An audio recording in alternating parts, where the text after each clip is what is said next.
안녕하십니까. 박훈탁TV입니다. 유럽의 불똥이 북한으로 튀고 있습니다. 구독, 좋아요, 알림 설정, 자율구독료 부탁드립니다. 이란 이슬람 혁명 수비대가 화요일 이라크 쿠르드족의 수도 아르빌에 있는 반이란 테러단체 기지를 미사일로 공격했다고 주장했습니다. 이날 오전 이라크 보안 소식통은 스푸트니크에게 미국 총영사관과 아르빌 국제공항 인근 아르빌에서 여러 건의 대형 폭발이 발생했다고 전했습니다. 이 보고서는 이란의 이슬람 혁명 수비대가 이라크 쿠르디스탄에 있는 이스라엘 비밀정보국 모사드 본부 중 한 곳을 탄도미사일을 발사해서 파괴했다고 덧붙였습니다. ABC 뉴스는 이라크 보안 소식통을 통해서 인용해서 이라크 쿠르드족의 수도 아르빌에 대한 이란 혁명 수비대 미사일 공격으로 4명이 사망했다고 화요일 보도했으나 로이터 통신은 미국 관리를 인용해서 아르빌에 대한 미사일 공격으로 미국 시설이 피해를 입지는 않았다고 보도했습니다. 프랑스 해군이 홍해에서 후티 반군이 싸구려 드론을 공격하려고 한 발에 수백만 달러 하는 미사일을 사용하고 있습니다. 예멘에 대한 미국의 대대적인 공습에도 불구하고 후티 반군은 피해를 거의 입지 않았다고 주장했고 후티의 미사일이 미국의 상선을 공격했고 서방의 유조 선사들이 홍해 운항을 중단했습니다.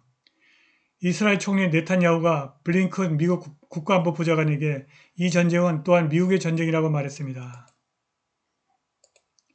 독일의 빌트지가 독일의 연방군 비밀문서를 인용해서 나토가 동맹의 동쪽 측면에 대한 러시아의 공격에 대비하고 있다고 썼습니다. 러시아가 실제로 나토를 공격할 가능성은 얼마나 될까?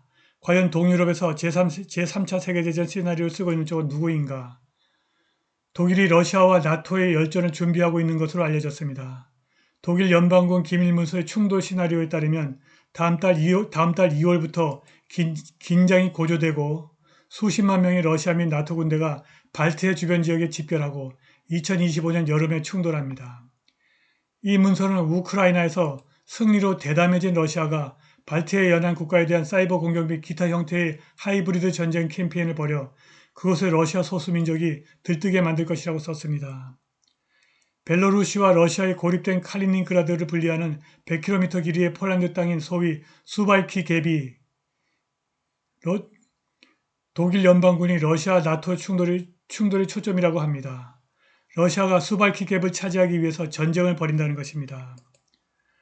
수발키 갭에 대한 모스크바의 침공을 저지하기 위해서 나토군 30만 명이 발트해 지역으로 집결하고 2025년 여름 전쟁이 시작되는 것입니다. 바로 여기가 수발키 갭입니다. 여기가 발트해 지역이고 여기가 칼리닝그라드 러시아 영토이고 여기가 벨로루스입니다. 칼리닝그라드와 벨라루스를 연결하는 수발키 갭이 바로 여기입니다.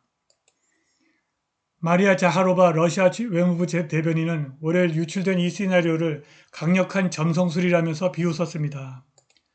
수발키 갭에서 나토에 대한 러시아의 공격 가능성에 대한 독일 연방군의 우려는 새로운 것이 아닙니다. 스푸트니크는 2015년부터 이러한 주장의 허점을 지적했고 미 국방부 관리들은 러시아가 발트해 접근을 위해서 수발키 갭을 점령할 수 있다고 경고하기 시작했습니다. 그런데 2017년 월스트리트 저널이 수발키 갭 지역의 대부분이 산림과 호수가 늪이고 주요 도로가 부족하여 러시아의 전차가 통과할 수 없다고 지적했습니다. 러시아가 우크라이나에서 뛰어난 군사력을 입증했고 러시아의 군대 장비 및 군사 생산 능력은 서방 블록의 훈련, 무장 및 자금 지원을 받는 군대에 비교할 수 없을 정도로 뛰어납니다.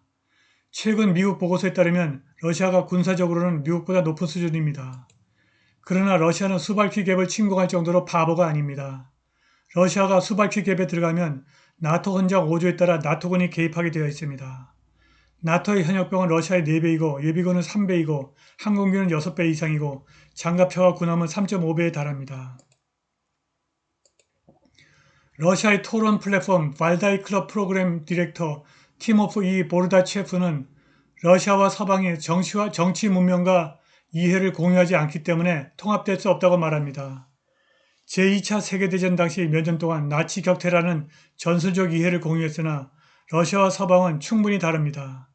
러시아와 서방의 대결은 러시아 국가가 15세기 후반에 마침내 주권을 획득한 직후부터 시작되었고 러시아는 유럽의 나머지 국가와 별개로 독립된 세력으로 형성되었습니다. 러시아의 운명은 유럽 정치에 의해서 좌우되지 않습니다. 러시아는 서방의 문화적 기술적 성취를 인정하지만 그것이 러시아 지배를 원치 않았고 서방 문명을 러시아에 강요하려는 모든 시도는 실패했습니다. 러시아는 서유럽이 제2차 세계대전 이후 독립을 잃고 미국의 역사를 받아들여야 했다고 생각합니다.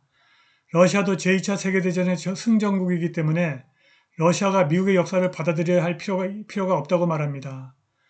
오늘날 세계의 모든 중요한 문명들이 심각한 사회적, 경제적 그리고 정치적 변화에 적응하는 기간을 겪고 있습니다. 미리 만들어진 처방은 없으며 모두가 자신의 경험을 통해 배웁니다. 서유럽과 수발키 갭은 러시아와 푸틴의 관심사가 아닙니다. 푸틴은 러시아의 새로운 도약을 유럽이 아닌 극동에서 시작하려고 하고 이를 위해 북한을 파트너로 삼으려고 합니다. 푸틴이 지난 일요일 러시아 극동 지역의 발전은 세계 경제의 원동력이 되고 있는 아시아 태평양 국가들과 러시아의 파트너십을 강화하는 데 매우 중요한 요소라고 말했습니다. 극동 지역은 러시아에서 가장 중요한 지역 중 하나다. 영토는 거대하고 인구는 희박하여 총 인구는 1200만 명에 달한다. 극동아시아는 아시아의 다른 지역과 비교할 수 없는 속도로 발전하고 있다. 이러한 발전의 추세는 중요하다. 여기에 시장이 있고 기술 파트너십을 포함하여 가장 넓은 의미의 파트너십이 있으며 이는 점점 더 흥미로워지고 있다고 푸틴이 언론에게 말했습니다. 러시아 지도부는 일찌감치 2000년대 초부터 극동지역 개발 프로젝트에 참여하기 시작했고 2013년에 더욱 활발히 활동하기 시작했다고 푸틴이 덧붙였습니다. 러시아는 북극과 함께 러시아의 미래가 달린 이 지역에 계속 관심을 기울일 것이라고 푸틴이 말했고 극동지역이 물류, 생산, 광물 자원이 풍부하다면서 이 지역을 개발해야 한다고 덧붙였습니다. 이를 위해 러시아는 모든 분야에서 북한과의 파트너십 관계를 더욱 발전시킬 계획이며 모든 수준에서 대화가 계속될 것이라고 크레물린궁 대변인 드미트리 페스코프가 월요일 말했습니다.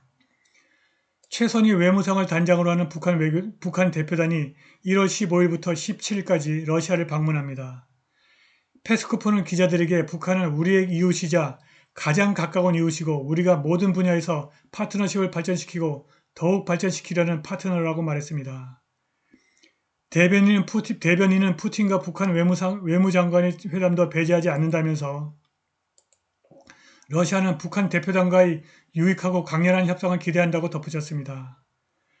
블라디보스토크 극동연방대학교 아르템 루킨 교수는 북한 대표단의 방러가 푸틴의 평양 방문을 준비하기 위한 것일 수 있다고 말했습니다. 한편 김정은이는 러시아 사람들의 북한 관광을 촉진하려고 러시아 인플루언서들을 고용하고 있습니다. 푸틴은 극동 개발을 위해서 북한의 인력을 이용하려고 하지만 김정은의 계산은 복잡합니다. 푸틴이 하자는 대로 하면 북한 사람들의 소득이 엄청나게 증가하고 외부의 정보가 물밀듯 북한으로 들어갈 수밖에 없고 결국 4대 세습이 불가능해질 수 있습니다. 푸틴이 북한의 민주화까지 계산했을까요? 아무튼 유럽의 불똥이 북한으로 튀게 생겼습니다. 오늘 방송은 여기까지입니다. 감사합니다.